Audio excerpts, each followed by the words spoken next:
Andreas, this is Andreas Raelert, as you probably know from looking at our earlier recordings. Andreas, European Ironman champion and second in Kona last year.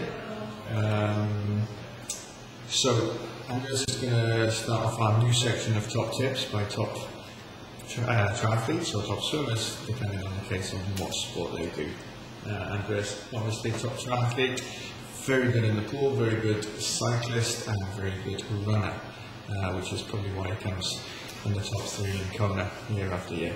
Anyway, Andreas, you've been here quite a long time now, and I've noticed in particular you've been using your little finger paddles quite a lot when you swim, which is not something we see that often with triathletes here at the pool. We see obviously swimmers using finger paddles for drills and sculling. We've seen you doing a lot of long distance pull sets with the finger paddles. Tell me about that, please. Oh yes, there's not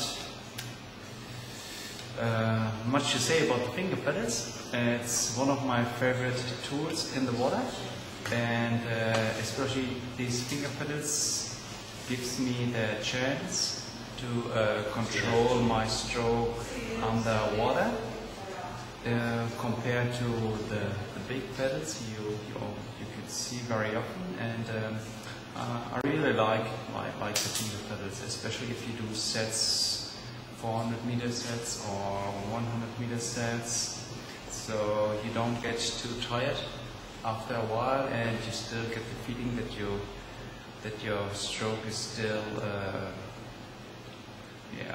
in the right position, especially under the water. And I got the idea to use the paddles years ago because I'm from Rostock, and Rostock is very famous for the long distance swimming, and for example Britta Kamrau or Peggy Büchse, they used quite often finger paddles, and so I also started using the finger paddles, and it gives me a nice feeling under the water, and I'm not really sure if it helps me that much, but I'm quite comfortable using these paddles. Would you, you still use the bigger paddles as well? You use them just for strength or more so for technique as well? No, the big paddles I'm using for strength, and I do sets by hundreds, or I do sets by 50 meters. But compared to the finger paddles, I can do some longer sets with the finger paddles.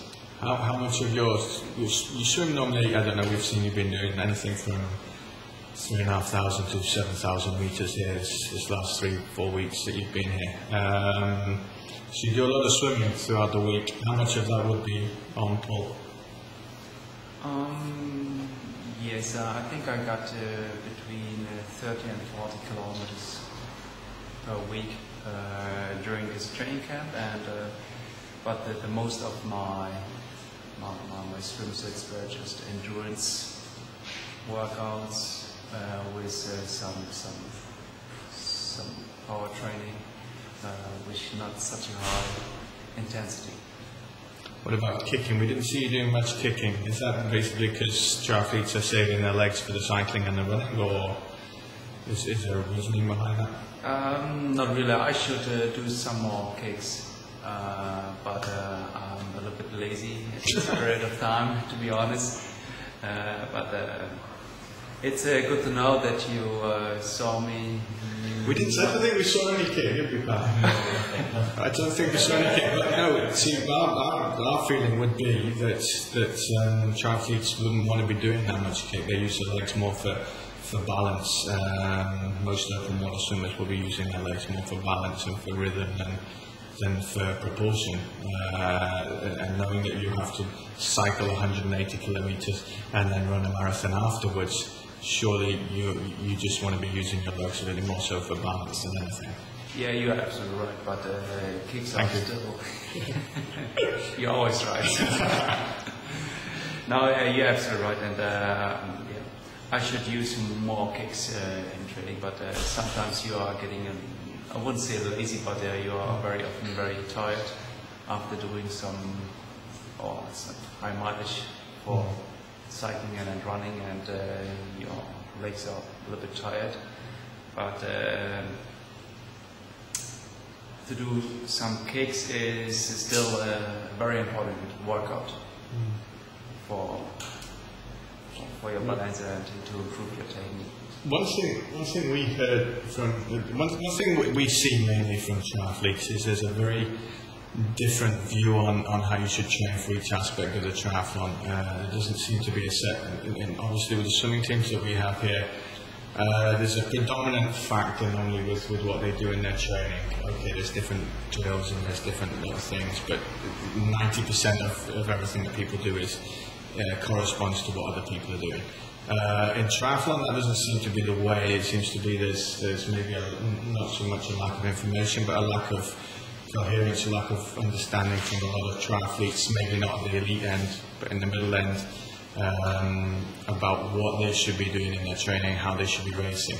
For instance, we've heard people say on the last 400 metres of their swim, they should be kicking as hard as they can to get their legs ready for the cycling. That, to me, seems contrary to what you should be doing, because you're using all the oxygen up in your biggest muscles in your body, and your legs are going to be dead by the time you get on the bike. What's your feeling of that aspect of the kicking when you're on the swimming? Would you be kicking hard at any point when you're swimming? I mean, we got different race structures in triathlon. We got the Olympic distance, we got the half Ironman distance, and we got the Ironman distance. And the race structure is a little bit different.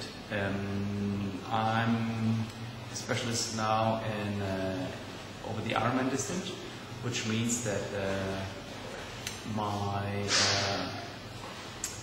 swim or the speed in the water is not that high anymore as it was before on the Olympic distance. So the race structure for the 3.8 kilometers is almost between 110 and 115 for the hundreds. So I don't need these kicks anymore.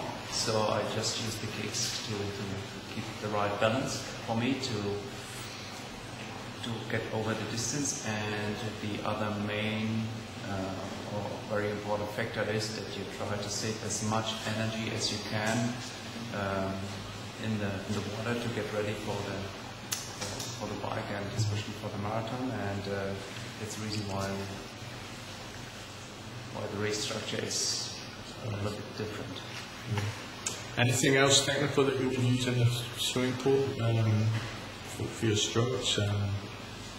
Do you do underwater filming, for instance? Do you work much on your technique, or is it more a matter of distance work all the time? I try to get everything what I can get from the outside. I mean, underwater filming it's very important, because usually you don't have, or you have another view of yourself swimming. And if you see yourself swimming in video, then you just get another idea how it looks like. Usually you get the feeling that you are swimming like Michael Phelps, but if you see yourself in the video, then you look like Michael Phelps in there, Andreas. What we've seen of you this last few weeks. Thank you for your dark humor.